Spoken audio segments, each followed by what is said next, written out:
soutiens avec beaucoup de joie, beaucoup d'engagement, beaucoup d'amitié, évidemment la candidature de Jean Rottner et de toutes ses équipes dans tous les départements du Grand Est.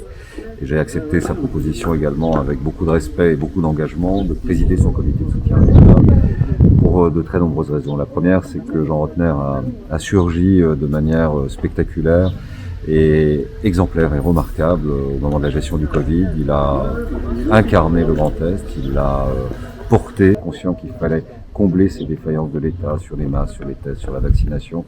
Bref, c'est important également pour une collectivité qu'elle soit incarnée. Jean Rottner l'incarne merveilleusement.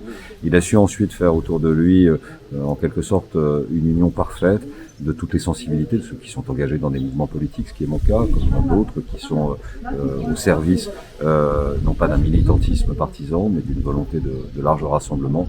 Et il a cette personnalité qui lui a permis de rassembler tout le monde. C'est le cas dans notre département, par exemple, avec Marc Sébéran, Isabelle Hidot-Couronne, formations différentes, soutenues par le président du département, qui lui est non inscrit.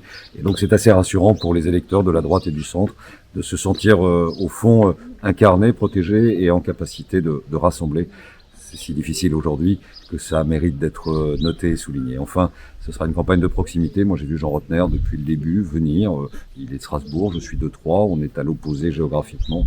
Il est venu très souvent soutenir nos entreprises, soutenir nos actions, apporter les financements pour des opérations fondamentales pour l'amélioration du coin de la rue à Troyes, dans Troyes, Champagne Métropole. Bref, c'est évidemment un candidat de grande qualité, expérimenté.